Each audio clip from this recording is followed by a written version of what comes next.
একজন প্রবাসী স্বামীর কাছ থেকে স্ত্রী ৩ কোটি টাকা নিয়ে পরকীয়া প্রেমিকের হাত ধরে চলে গিয়েছে। এমন একটি ঘটনা ঘটে গিয়েছে ভোলায়। দীর্ঘ বছর ধরে স্বামী প্রবাসের মাটিতে কঠোর পরিশ্রম করে স্ত্রীকে বিশ্বাস করে তার সারা জীবনের অর্জন স্ত্রীর ব্যাংক অ্যাকাউন্টের মধ্যে। আমি সরি,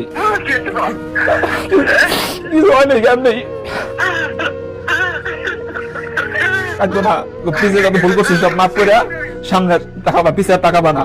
প্রিয় দর্শক, ইতিমধ্যে আপনারা ভিডিওর গুরুত্বপূর্ণ অংশবিশেষ দেখে ফেলেছেন। আরো কিছু গুরুত্বপূর্ণ তথ্য আমাদের হাতে রয়েছে, সেগুলো তুলে ধরার চেষ্টা করব। তার আগে অনুরোধ করব, যারা এখন পর্যন্ত ভিডিওটিতে একটি লাইক দেননি, অতি দ্রুত ভিডিওটিতে একটি লাইক দিয়ে চ্যানেলটি সাবস্ক্রাইব করবেন। কথা বাড়াবো না, চলুন আগে আমরা সরাসরি ভিডিওটি দেখে আসি।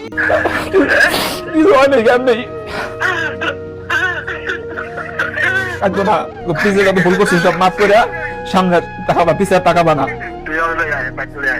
আচ্ছা। 2017 সালে শম্পার সাথে আমার পরিচয়। ওকে প্রথম দেখাতেই আমার মনে হয়েছিল যে ওকে আমি বিয়ে করব।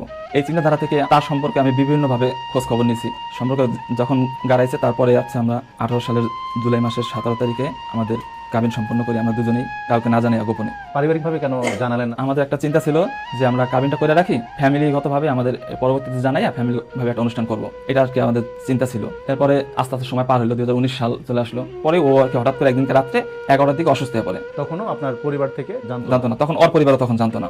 যখন হঠাৎ শুনলাম যে ও অসুস্থ হয়ে পড়ছে, ওর বাবা ওকে নিয়ে মাদারীপুর সদর হসপিটালে ভর্তি করছে। তখন আমি রাত্রেবেলা আবার বাসা থেকে বেরিয়ে হসপিটালে গেলাম, বন্ধুর পরিচয় দিয়ে পাশে বসলাম। তখন জ্ঞান ছিল কিন্তু নিঃশ্বাস নিতে পারতেছে না কোনোভাবে আর কি। ও মানে শুইতে পারতেছে না, শুইলে আর কি নিঃশ্বাসের সমস্যা করতে, নিঃশ্বাস বন্ধ হয়ে আসে। পরের দিন ডাক্তার একটা টেস্ট দিল, টেস্ট রিপোর্ট দেখার পরে ডাক্তার বললো কি এ তো বাঁচবে না, এ তো ফুসফুসে শেষ। পরে বলতেছে ঢাকা মহাখালী বক্ষব্যাধিতে নিয়ে যান, যদি সর্বশেষ চেষ্টা যদি কিছু করতে পারে।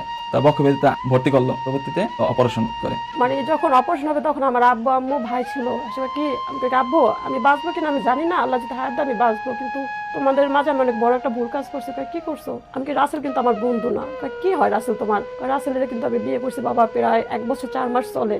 তোমাদের বলি নেই, কেন বলি নেই? ভাবছি যে আমরা ফ্যামিলিগত ভাবে করবো। আব্বু কাকি যা আর হয়েছে আল্লাহ তোরে বাঁচায় রাখুক, বিয়ে করছো কোনো ব্যাপার না, আল্লাহ তোরে বাঁচায় রাখুক। আর অপারেশনের এখানে হচ্ছে আপনার 36টা সেলাই, আর ভিতরে যে আপনার ফুসফুসির থলিটা ছিল ওখানে আরো 36টা সেলাই। অপারেশনের প্রায় 27-28 দিন পরে রিলিজ দেওয়ার পরে মাদারীপুর যখন ওকে নিয়ে আসা হয়, তখন একবার ভাবছিলাম বাসা জানাবো, কিন্তু বাসা থেকে একটা জিনিস বুঝতে হবে যে আমাদের ফ্যামিলি অবস্থা এত ভালো না যে একটা অপারেশন হয়েছে হওয়ার এমন অবস্থা যদি আমি বাসা জানাই, কোনো ফ্যামিলি স্বাভাবিকভাবে মেনে নেওয়ার কথা না। এই ভয় থেকে আমি বাসা জানাই, ভাবছি একটু সুস্থ হোক, আস্তে আস্তে জানাই। আর একটা অসুস্থ মেয়েকে ছেলের বউ করে নিয়ে আসবো বাসায়, এই জিনিসগুলো কোনো বাপ মাই চায় না, এগুলো মেনে নিত না। যে কারণে এই ভয় থেকে বাসা জানানো হয় নাই।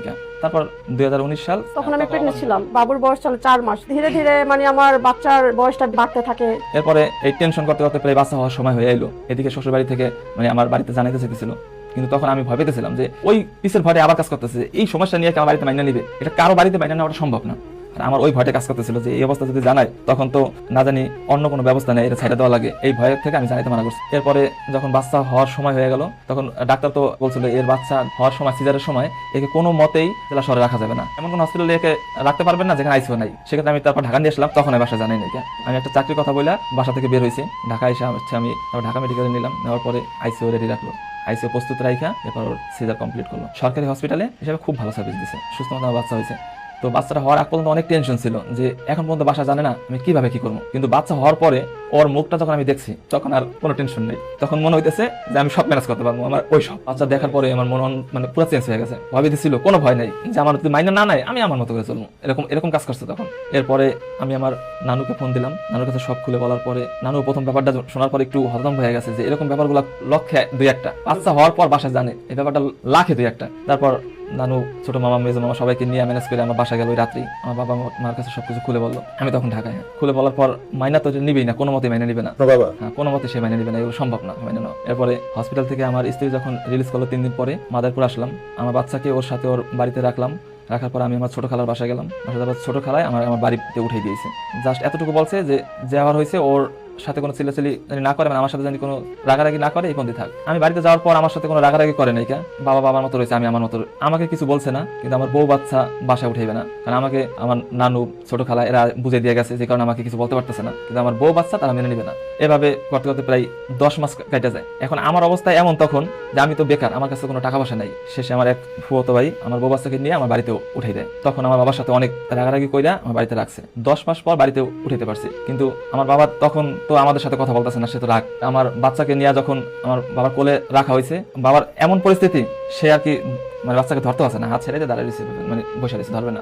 তারপর থেকে আরেকটা অশান্তি তৈরি হয় যখন আমার ওয়াইফ ওই বাসায় আমার বাড়িতে যখন অসুস্থ, যে অপারেশন হয়েছে এখন সিজার, এমন অবস্থায় কোনো কাজবাজ করতে পারতেছে না। এই কাজবাজ না করার কারণে বাড়িতে একটা অশান্তি তৈরি হয়। তারপর বাড়িতে ফ্যামিলিগতভাবে অনেক সমস্যা তৈরি হয়েছে, অনেক অশান্তি তৈরি হইতেছে এই ব্যাপারগুলো নিয়ে। ওয়াইফ কাজ করতে পারতেছে না। আমি তো জানি যে ওর কি পরিমাণ সমস্যা, আমি আর ও আল্লাহ ছাড়া এই ব্যাপারগুলো কে জানতেছে না। আমার ফ্যামিলিতে এগুলো বুঝবে না যে ওর কোন পরিস্থিতি থেকে ও আসছে। তো বাড়ি থেকে রাগারাগি করে বাড়ি থেকে বের হয়ে গেছে, মানে 1 বছরের মতো ছিলাম বাড়িতে। পরে তারপর বের হয়ে গেছে। বের হয়ে গেছে, বের হওয়ার পর বাসা ভাড়া নিলাম এখানে আর কি। এখনো বাড়ির বাইরে আছে, এখন প্রায় 8 মাস থেকে 9 মাস যাবত এখন বাসা ভাড়া আছি। এখন আমি আমার ফুফাতো ভাইয়ের ওখানে একটা চাকরি করি। আমাদের যে কেউ সাপোর্ট করবে ওরকম কেউ নাই, আমাদের নিজের পথে নিজেদের চলতে হবে। না বাবার বাড়ি সাপোর্ট পাই, না পাই আমার শ্বশুর বাড়ি। বাবা মার সাথে কথা হয়? আজকে 9-10 মাস কখনো যোগাযোগ করার চেষ্টা করে না। আমি ভাবছি আমার বাবা মা সাইড আরেক বাবা মার কাছে গেছি, কিন্তু তারা বোঝে না। তারা মানে আমার যেটা ভালো ওইটা দেখে না, যেটা আমার নেগেটিভ ওইটা হলো তারা খুদলাই বের করে। ঠিক আছে, আমার বাবা রাগ। মার একটা কথা আছে যে আমি গেলে তোর বাবা আমার সাথে রাগারাগি করবে। সারাদিন তার বাবা বাসা থাকে না, বেশি দূর দূরে না। আমি বললাম তো 10 টাকা অটো ভাড়া, বাপের বাড়ি থেকে আমার যেখানে থাকে 10 টাকা ভাড়া, কিন্তু এখন পর্যন্ত দেখতে আসলে দূরের কথা, ফোনের যোগাযোগ নেই। আপনি পরিবারের বড় সন্তান, আমি পরিবারে বড়। বাবার সাথে আপনিও ফোন করেন না বাবাকে? ফোন দিলে তো আমার ফোন রিসিভই করবে না। আপনার বয়স যথেষ্ট বয়স হয়েছে, আপনি একজন পুরুষ মানুষ, যে কোনোভাবে আপনার নিজের সংসার বা আপনার বাবার দেখভাল করার দায়িত্ব কিন্তু আপনার। অবশ্যই আপনার বাবা যে কারণেই কষ্ট পেয়ে থাক না কেন, সেটা সঠিক হোক কিংবা ভুল, আমরা সেই কথাই যাব না। তো আজকে যেহেতু আমাদের স্টুডিওতে এসেছেন, আমরা এতটুকু আপনার কাছে আশা করব আপনি আপনার বাবাকে সরি বলে, যতটুকু খারাপ বিহেভিয়ার করে থাকেন বা না থাকেন, বাবা মা আপনার থেকে কষ্ট পেয়েছে, এটা তো সত্য, তো এটার জন্য সরি বলে নতুনভাবে আবার পথ চলা শুরু করবেন কিনা? আমি তো সেই ভুল বুঝা, সেই ভুল বাদ দিয়ে আমি আবার বাসা করছিলাম। আমরা কিন্তু আবার বাসা করছিলাম, আবার 1 বছর ছিলাম। আপনার বাবা মার কারণে আপনি দুনিয়াতে এসেছেন? অবশ্যই অবশ্যই। আমরা বাবা মায়ের দোষ না খুঁজে, বাবা মায়ের ভুলের চিন্তা বাদ দিয়ে, আপনি যতটুকু ভুল করেছেন সেই কারণে বাবার কাছে তো একটা সরি বলতে পারেন। এই বলে মন খারাপ করছেন যে আপনার বাবা মা কেন আপনার সন্তানকে দেখতে আসে নাই। আপনার বাবা মাও কিন্তু আপনার প্রতি সেম মন খারাপটা করতে পারে যে আমার সন্তানকে আমি মানুষ করলাম, কিন্তু আমার সন্তান আমাদেরকে দেখতে আসে না এখন আর। তো এই মন খারাপ কিন্তু তাদেরও থাকতে পারে। আমাদের পরামর্শ, আমাদের স্টুডিওর পরামর্শ জাস্ট এতটুকু আশা করব যে বাবা মার দোয়া জীবনের জন্য অনেক বেশি প্রয়োজন। আপনি আপনার দিক থেকে তাদের কাছ থেকে সরি বলে, তাদের কাছ থেকে মাপ চেয়ে যে আপনি বিয়েটা করেছেন বাবা মার অমতে, এটা তো অন্যায়। আপনি একটাই ছেলে, তাদের অনেক স্বপ্ন ছিল ছেলেটাকে একটা দেখে শুনে বিয়ে দিবে, সেখানে আপনি বিয়ে শাদীর সময় তো বলেননি, কখন শুনেছে যখন আপনার সন্তান হয়েছে। তো তাদের মেন কষ্টটাই তো এখানে। তো আমরা কোনটা দোষ কোনটা গুণ সেটাতে যাচ্ছি না, আমরা চাচ্ছি আপনি বাইরে থাকেন কিংবা একসাথে থাকেন, পরিশ্রম করেন, কষ্ট করেন, কিন্তু বাবা মার দোয়াটা সাথে নেন। তাদেরকে কষ্ট দিয়ে আপনার রেজাল্ট সেটে ভালো কিছু আসবে না। এই কথাটাই আমার মেয়ে, আজকে আমি যখন গাড়িতে আসতেছিলাম তখন আমার ছোট মেয়ে মাত্র 6 বছর, মেয়ে বলতেছে বাবা আমাদের যদি টাকা পয়সা হয় তুমি আবার আমার দাদু বাড়ি যাবা। তার মনে এই প্রশ্নটা কেন, টাকা পয়সা কেন আসছে এটাই বলতেছি। এই টাকা পয়সা হচ্ছে মূল কারণ। যদি আমার টাকা পয়সা থাকতো, আমার যদি সামর্থ্য থাকতো, মানে পুরো ফ্যামিলি চালানোর মতো টাকা পয়সা দিয়ে আমার ফ্যামিলি সামর্থ্য চালাতে পারতাম, তাহলে এই যে বাড়ি থেকে বের হয়েছি, এই বের হওয়াটা আমার ভালো লাগতো না। এই হওয়ার মূল কারণ হচ্ছে ওইটাই যে আমার সামর্থ্য নাই, আমি একটা ব্যর্থ সন্তান, আমি এত বড় হয়েছি এখন পর্যন্ত আমি সেরকম একটা কর্ম করতে পারতেছি না যেই কর্ম কইরা আমি আমার ফ্যামিলিরে ভালোভাবে চালাতে পারবো। এটা আমার মেয়েও বুঝতে পারতেছে। নিজেকে প্রতিষ্ঠিত করার এতটুকু দায়ভার তো আপনাকে নিতেই হবে, আপনি পরিবারের বড়। এই জন্য আমি চাই, আমি তো আমার বাপ মা কখনই ফালাবো না। আমি এখনো বলি, আমি আগেও বলছি, আমি আমার বাপ মা কখনই ফালাবো না। আমি চাইতেছিলাম যে আমার একটু আল্লাহ জানে আমার এতটুকু তৌফিক দেয় যে আমি আমার ফ্যামিলি নিয়ে একসাথে থাকতে পারি, তখন আমি বাড়িতে ব্যাক করবো। এই চেষ্টাটাই আছি যে আমার আল্লাহ জানে আমার এতটুকু সামর্থ্য দেয় যে আমি আমার ফ্যামিলি নিয়ে, বাপ মা নিয়ে একসাথে আমার বাবা নিয়ে থাকতে পারি। তারপরও আমরা চাইবো বাবার সাথে আজকে একটু কথা বলেন। আসসালামু আলাইকুম। কি অবস্থা, ভালো আছো? আছি আলহামদুলিল্লাহ, আছি আল্লাহ রাখতে ভালো। দোষের যাতে হলো হ্যাঁ আছি। হ্যাঁ কি অবস্থা? আব্বা আমি সরি। যা আছে যে কর কি আছে কর কিছু হয় নাই, জ্ঞান নেই। একদম না।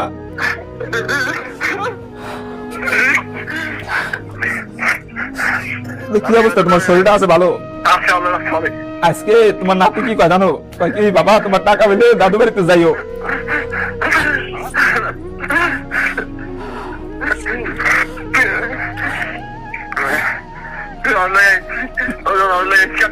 আচ্ছা আমি টাকা আছি, আমি আইয়া আমি মাদারপুর আইয়া আমি বাড়িতে আইতেছি। পিছিয়ে যত ভুল করছি সব মাফ করে সামনে টাকা বা পিছিয়ে টাকা বানা, আমি যে পিছিয়ে ভুল করছি সব বাদ দিয়ে দিও, হ্যাঁ কইছি। তুই আয় বাইক চলে আয়।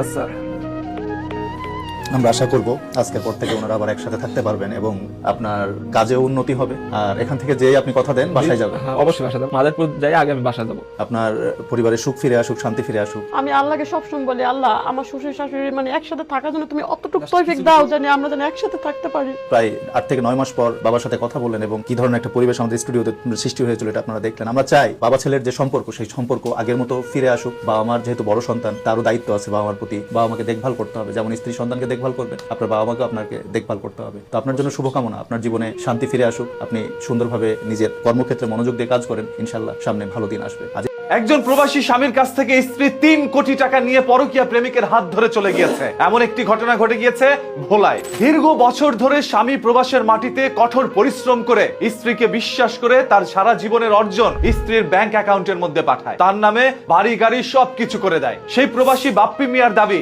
আমি আমার স্ত্রীকে প্রায় 3 কোটি টাকার মতো দিয়েছি, যেই টাকা নিয়ে তিনি পরকীয়া প্রেমিকের হাত ধরে আমাকে রেখেই চলে গিয়েছে। তার পেটের মধ্যে রয়েছে একটি নবজাতক সন্তান। বাপ্পি মিয়ার দাবি সেই সন্তান তার নিজের, তবে তার স্ত্রীর দাবি হচ্ছে সে তো আমাকে সময়ই দিত না, তার সাথে তো আমি সহবাসই করতে পারি নাই। তাহলে এই সন্তান বাপ্পি মিয়ার হলো কিভাবে? আমার সাথে কোনো মিলামেশাই করতো না, বাসা আইলে আমারে কোনো সময়ই দিত না, আমার সাথে কিসের বাচ্চা ও। এই সন্তান তাহলে পরকীয়া প্রেমিকের হতে পারে? মানে বাংলাদেশের নারীরা কতটুকু নির্লজ্জ হওয়ার পর প্রকাশ্যে এই ধরনের কথাগুলো আবার বলতে পারে। স্ত্রীর দাবি তার পেটে কোনো বাচ্চা নাই, তবে বাপ্পি মিয়ার দাবি তার পেটে বাচ্চা আছে। দেখেন, প্রবাসী ভাইদের কাছে একটা অনুরোধ, এই ভিডিওটি দেখার আগে শেয়ার করে রাখেন, যাতে করে আপনার মাধ্যমে অন্য একজন প্রবাসী সতর্ক হতে পারে।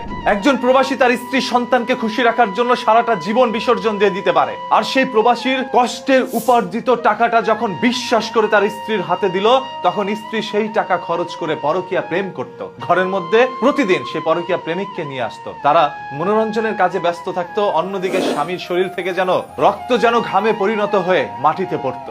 এরকম বাংলাদেশের হাজার হাজার লক্ষ লক্ষ কোটি কোটি প্রবাসীরা রয়েছে যাদের স্ত্রীরা এরকম গোপনে পরকীয়া করে যাচ্ছে। স্বামীর কান পর্যন্ত সেই সকল তথ্যগুলো যায় যখন স্ত্রী হাতে নাতে ধরা খায়। এর আগ পর্যন্ত স্ত্রী তার কাছে সে জান্নাতের হুরের মতোই থাকে। আজ বাপ্পি মিয়ার সারা জীবনের আয়ের সেই 3 কোটি টাকা যদি স্ত্রীকে বিশ্বাস করে তার হাতে না দিত, তাহলে হয়তোবা এতটা কষ্ট তিনি পেতেন না। এবং সেই স্ত্রীর হাতে যদি এত টাকা না থাকতো, তাহলে পরকীয়া প্রেমিক এসে তাকে বিয়ে করে নিয়ে যেত না। মেয়ের কাছে টাকা পয়সা পেয়েছে, যার কারণেই পরকীয়া প্রেমিক তাকে ভোগও করেছে এবং টাকা আত্মসাতের জন্য বিয়ে করেছে। কিছুদিন পর দেখবেন সেই পরকীয়া প্রেমিক লাথি দিয়ে তাকে বের করে দিবে। সংসার আর কোনোদিন সুখের হবে না। পান থেকে চুন খসলেই নানা ধরনের অপবাদ দেওয়া শুরু করবে। আপনারা যারা ভাবছেন আপনার স্বামীর চাইতে অন্য ছেলেই বেশি ভালো, সে আপনাকে সময় দিচ্ছে, স্বামী আপনাকে সময় দিচ্ছে না, এই চিন্তা করে স্বামীকে রেখে পরকীয়া প্রেমিকের হাত ধরে চলে যান, তার সাথে মনোরঞ্জন করেন, সহবাস করেন, সবকিছু করতে থাকেন, তার কথা মতো আপনি নিজেও চলেন। কিন্তু এটা চিন্তা করলেন না স্বামী আপনাকে সময় দিতে পারে না, কারণ আপনাকে খুশি রাখার জন্য,